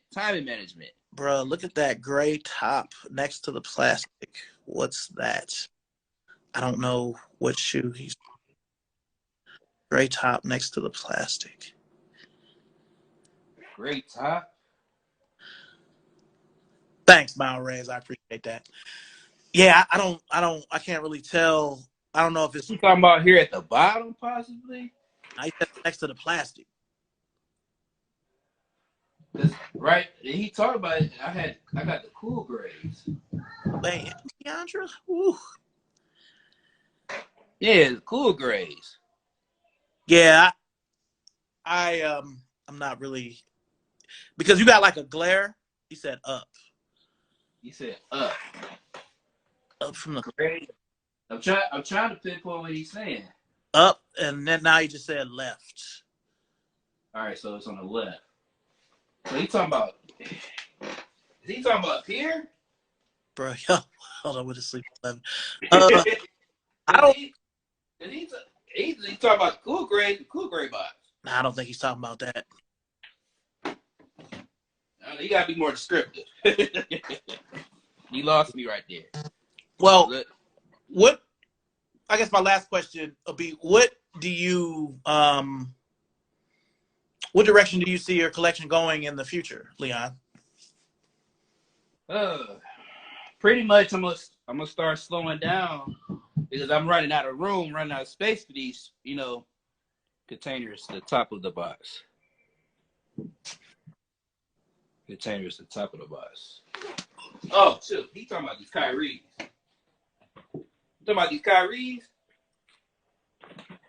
Just do it. I don't think he's talking about those either. He was talking about the gray box. So I don't know. Yeah. But yeah, what Pretty direction? much, trying to just not. I'm trying to slow down, get certain shoes, just trying to get every shoe that's out. I try to get the shoes that not saying it's hype, but something that not in the radar. That's pretty much my go-to for this year, and just to start wearing my shoes, man. That's it. Yeah, I gotta start wearing more of my shoes. I see you moonlighting. You know what I'm saying? What's one place you can wear them shoes. I ain't got one place I can wear them. Is pretty much in my second job, because I work in the meat, so I can't be wearing these those submit threes, no meat department. Yeah, Cleaner can do it. You can do it. Oh my god! You see Cleaner, he'll have his the lab coat that y'all wear. He'll have his shit underneath. He does out his. All those shoes will be beaters by the time be the end of the year. Fair enough. I can't do that. I can't hurt them like that. They're my babies over there. It's like your babies. Yeah. I mean, it's it's not like a last house we had. Your wife said facts. Space is a big problem. Yes, it is. Yeah. Said no. Left, look right with the gray top right behind you, cuz where he got all the LeBrons. Maybe he's talking about that orange box up top. Cause I see. Or he talking about my New Balances? You talking about the New Balances? Let me see. Mount raised. If I could help, I would. I'm trying to help him out. You talking about this box? You said gray top right behind you. You said gray top. Because the gray top will be the cool grade. Just give up. I know. I tried. I tried. Shout out to Mount raised, man. One of the dope collectors out there. The gray top J's box. Right, it's cool grades. You can help add him to the live so he can direct him. Yeah, because he lost me there. I don't know what he's talking about. Next to the display. This is a display. I think I know what he's talking about. Is it kind of here? I'm gonna just add. It is. I can see it. It's kind of leaning up next to the top display box. It's to the right of the top display box. So down that row, but down a little bit. See how the box is leaning up? Right underneath. That one. Yeah, I think it's that one. All right. I think that's the one. He my LeBron 13. Oh no, these horrible things. Now this probably my worst release I had. I mean the worst pickup. These ugly LeBron 13. Hey man, that's the Black Crown. I love them. These are ugly, okay? I just didn't like the design, the word this honeycomb part. I didn't like that. No, the 13 was definitely an acquired taste. I mean, it's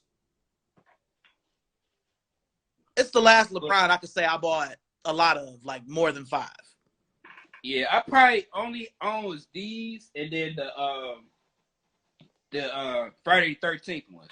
Those are around here somewhere. Yeah, that's the one that eluded me. I never got that. And when I find them now, they be oxidized. I don't really want to get a yellow pair. It's kind of find them unyellowed, but I love the 13. I just love the way it feels on my foot. I ended up winning a pair from Next because it was something I did. I sold the most denim or something. It was something like that. And they gave me a gift card, and I ended up just buying them with the gift card, the blue and red ones. But I love the 13. Most people don't, but that's what I said. This probably I only own 2 of these. I didn't care for that too much. I pretty much like just wait until they skipped over to the 14s. 14s was okay. Yeah. And then like I said, the fit. You ain't like 14? It looks like a soldier. I mean, I have a pair of them, but like I got 7 15s, 3 16s, 2 17s, 5 18s, and 2 19s. So the 8 is the last one where I surpassed, other than the 15 where I surpassed 5. Okay. And I only got that many because it's a ton of outlets down here, and they were all outlet buys. I like the. I mean, only 14s I own was the Air Mag ones because those the ones that had the glow in the dark sole bottom Those are probably the only 14s I have. But I wasn't a big fan of 14s like that. The only reason why, because like my wife bought the black and white ones for me on Valentine's Day of 17. So I got those in the mags. I did get 2 pairs, the red carpets and the Agamats I got from Hibbett, because they were still there after I took over. They were old. They were like $40. You know what I'm saying? So that was no love, man, for that, man. No love for that shit. That was luck. But at the same time, when the 15s came, man, that was a big deal. My wife, she came through with the ashes for me on release day. So, you know, that shit was anything that my wife gets me is special just because she got it. But yeah, that was a good shoe. I wish I had more. Like, I still need the hardwood classics. I still need the. I want the orange boxes. See, I don't have, and that's the thing. Like I don't have any LeBron watches. You don't? I don't have any, man. I only got one. I got the diamond Turks, the red ones, the red and black ones are the only ones I got, and I got them for sneaker kind. Yeah, like we had a bunch of those at Foot Locker at Richmond, the white one and the red one. The one only had 10 and under. So I couldn't do none of that shit. You know what I'm saying? But I took an L. I only really wanted the Moabs and the Air Max 95s. Those are the only ones I really wanted. Okay, Moabs. I wanted kind of like the Moabs. I got the Ghosts. They're like the khaki covered ones. Yeah. I had those. I got the actually I got 2 pairs. I can show you right now. I got the Black History Month and the that gold and black metallic one. You know what? I'm gonna show some of mine too before we get out of here. Yeah, why not?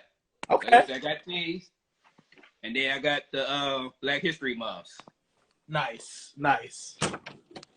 Yeah, everybody loves that Nike box pair. I don't know. That one never really spoke to me. Man, you know how much them things going on Gold and Spot is right now, the orange boxes? Yes. I wish I would have got them for $500-$600. Yeah, I know how much. Well, so you just showed these. So I have. Yeah, we got them.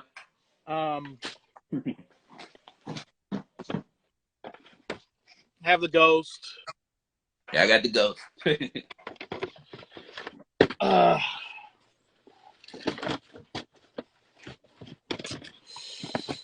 Got the BHM.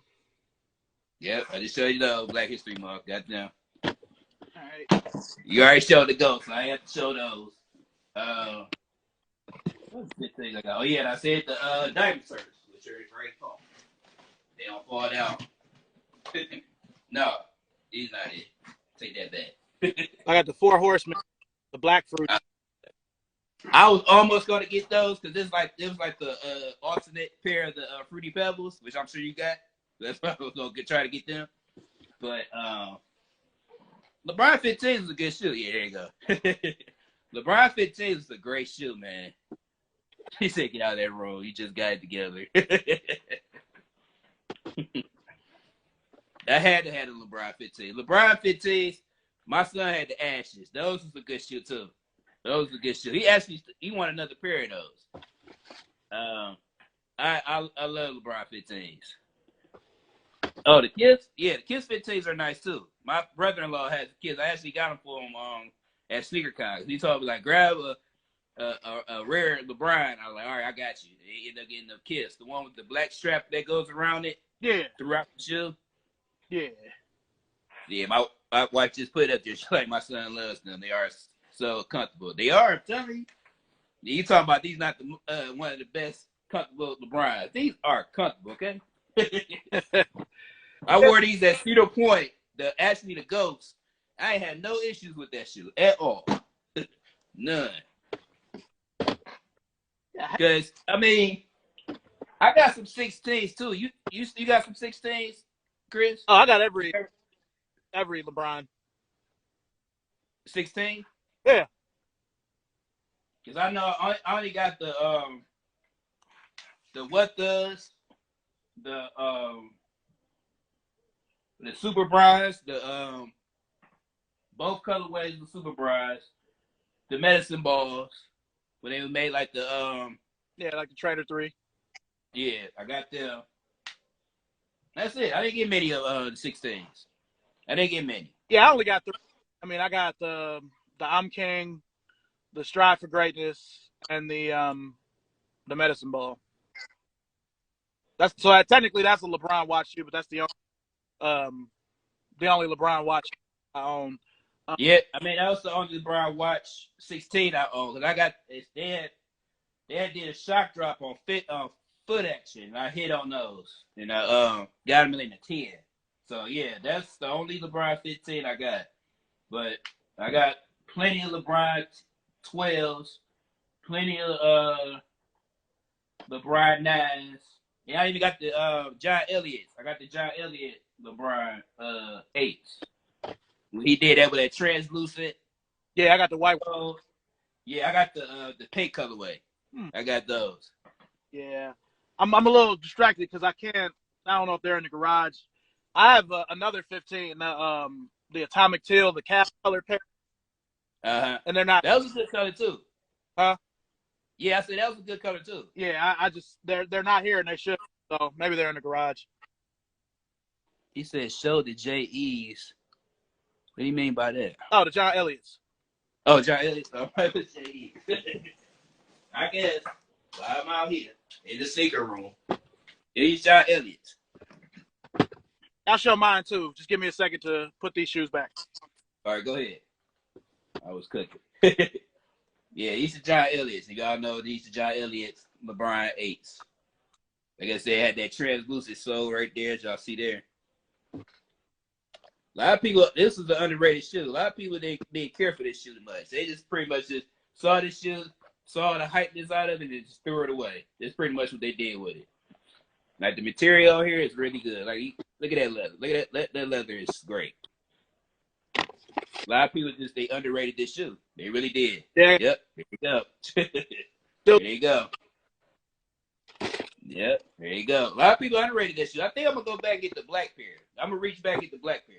Black pair. I want to get the white and gray pair that you can only get on JohnElliott.com. They don't really resell for nothing. So. Yeah, that's what I said. They kind of like threw these out.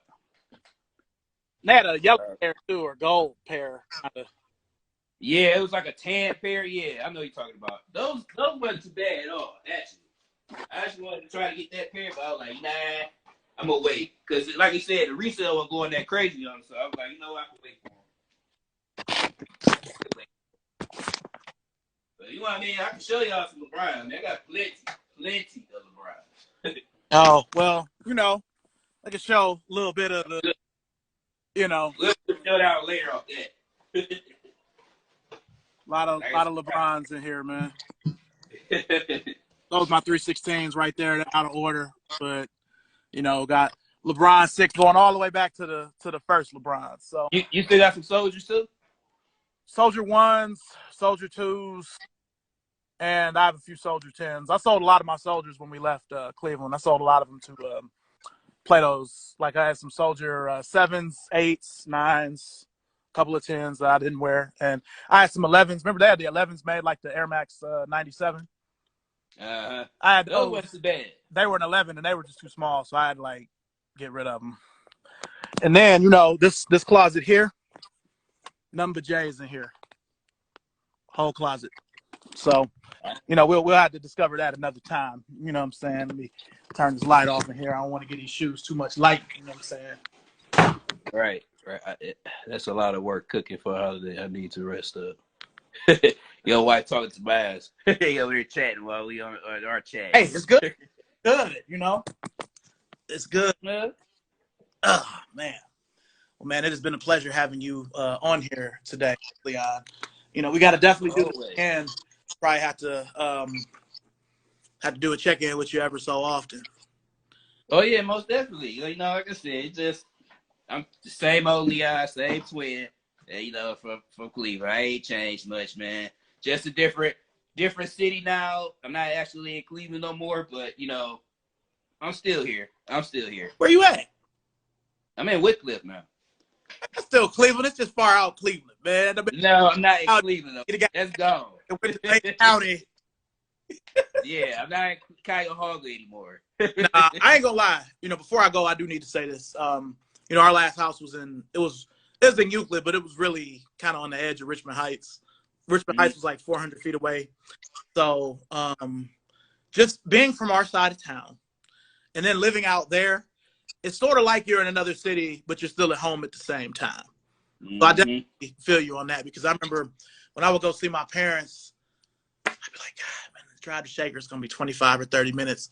Now living here in this Raleigh, Durham, Greensboro area, everywhere is 25 minutes away. Yeah.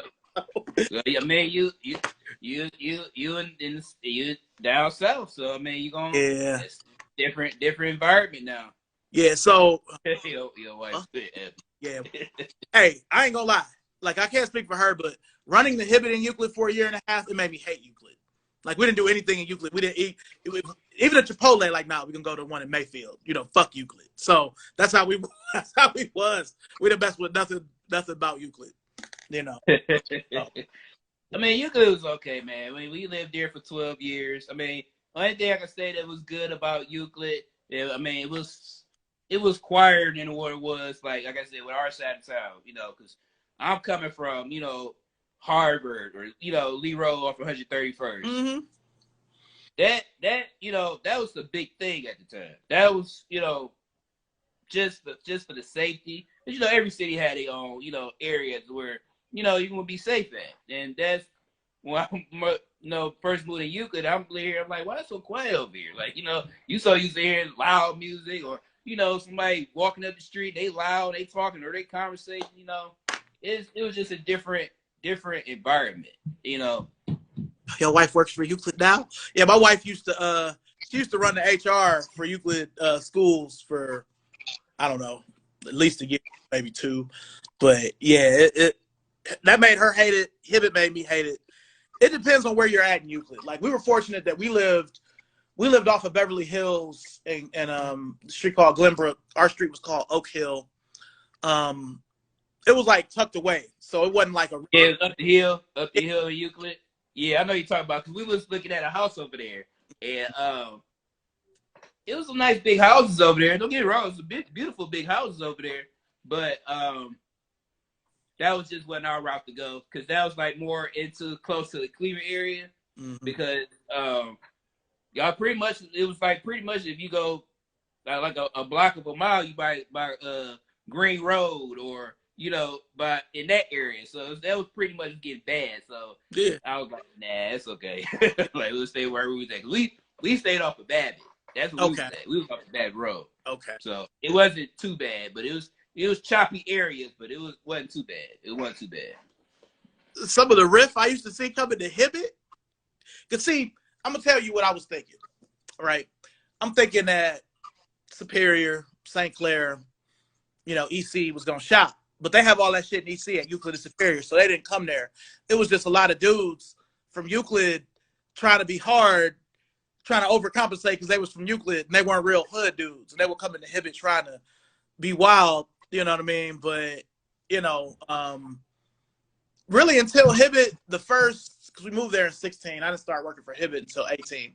That first 2 years, I liked Euclid. But after I started working there, I was like, no, man, fuck Euclid. Hey, well, you gotta think about it because they always say you always bring the trash with you when you go to a different city. So when you try to go move to another city, they following right behind you because a lot of these homes they put them on Section 8 government housing. So a lot of them is following you into these cities, and it makes it worse for for people that want to live there, and that's where you getting all that riffraff stuff because that's where it's coming from. Because they ain't gonna go in Menor, they ain't gonna go in Painesville. You won't even catch a breath of that there. Yeah, because they can't afford it. No, you're right. You're right. So I just want you to say it because people always make a face when I say it. But it's the truth. It's the truth, man. Yeah. It's called Section 8 government houses versus somebody actually trying to do something with their lives. I'm not saying that's a bad thing, but there's always a negativity when it comes out of it, and it brings the bad out of each city. That's just the way it is. It brings the bad out. I mean, it happened with Baker. Yeah, right, like how I was when I grew up. Not even. Oh no, definitely it was not like that. Even just off of just that the borderline where Lee Road and all that area was beautiful because I stayed up at Throckley. Oh, I stayed over there. that's one of the best streets over there. Throckley. That's what There. I'm saying. That was the best, Yeah. one of the best streets that was over there. And I lived over there probably like around probably like 96 all the way up to 20. I lived there for a long time. I lived there for about like 15, 16 years. And it was beautiful over there. It was beautiful over there. Actually, we had just left, like, right when you cross the line to make a right, like off of Scottsdale, my street, Mm-hmm. Strathvine. You know, it's like Lindholm, Rolliston, Strathvine going up east. So after you cross Cleveland, you know, Invermere, Throckley, Walden, those were all nice streets, and they always look like Shaker to me. The houses, all of that shit looked the same. You know? Yeah, it did. Yeah, props, man. I didn't know we was you know, that close. You know what I mean? I'm telling you, as I said, we was all around the same area all the time. Yeah. I grew up over there. I grew up. Yeah, that fucking Hot Sauce Williams, I miss it. I go, Oh my go to God, sandwich man, that right now. was the spot. Between that and Shaker Quality, the Shaker store. Quality. Oh my God, man. Fucking A. He hates my guts, but he's been there forever. Hey, he doing good things. I mean, you can't be mad about something he been doing for almost 20-some years. Oh, it's longer than that. I bought, huh? More like 30-something. Yeah, that's what I'm saying. Because I remember I bought my first cell phone from him over there, my first pager from him over there. It was good times, man. Yeah, Good times. I went in there one time, a little bit after 9/11, and I had on a shirt with some paraphernalia he didn't care for, and we actually got into it, and he wouldn't cash my checks anymore. But that forced me to get a real bank account. So, ways, and like him and my father is cool. So, like, he cashed that check, but he would not cash a check for me anymore. So, I remember I used to cash my checks up there with him. Yeah. I did. I remember doing that. Because I would have to pay a bill from him with my cell phone and my pager. Because I had a plan with them. It was called Pager Plus. It was called Pager I remember Plus. that. I remember Yep, Pager Plus. Well, look, I'm going to let you get back to your, you know, your family or whatnot. But, you know, we got each other's numbers. So, you know, I'll be in touch with you. Thank you for being Oh, definitely. You know, you brought back some memories, man. I really appreciate it. And no problem, man. We definitely got to make some more content in the future. Most definitely. That's no question, man. We gotta. It's no other way but move up. That's it. It's no other way. We have to do this just for not just for our family and our sleep community, just us as family, period. Because I wish we'd have did this maybe like 10, 15 years ago. Yeah. It probably would have been amazing. But it still is today. We still got time, and we can still make this what it could have been. So I definitely appreciate being out here. Earl said close now. Yeah, I know. Yes, it's gone. It's nowhere. All of them? It don't exist anymore. All of them? No, just that one. The one over there on Lee Road. On Lee Road. That one, yeah, that one's not there anymore. The building's still there, but it just is they're not open for business anymore. Hey, that parking lot was horrible. It was always fucked up. You couldn't go out on the side on Invermere. It used to piss me off. To like do it. You literally had to park down the street to walk to Hot Sauce Wood. But luckily, I used to stay off of Throckley. I had to just walk it, you know. Yep. So right on over there. Yeah. All right, man. Well, I'm gonna go ahead and go, but I will be in touch. You know, God bless you. Thank you for being on here. You too, Chris, man. I appreciate you, my brother. Okay. For sure. I'll holla at you. All right. Peace. All right. Shout out to everybody in the chat. Oh, I will.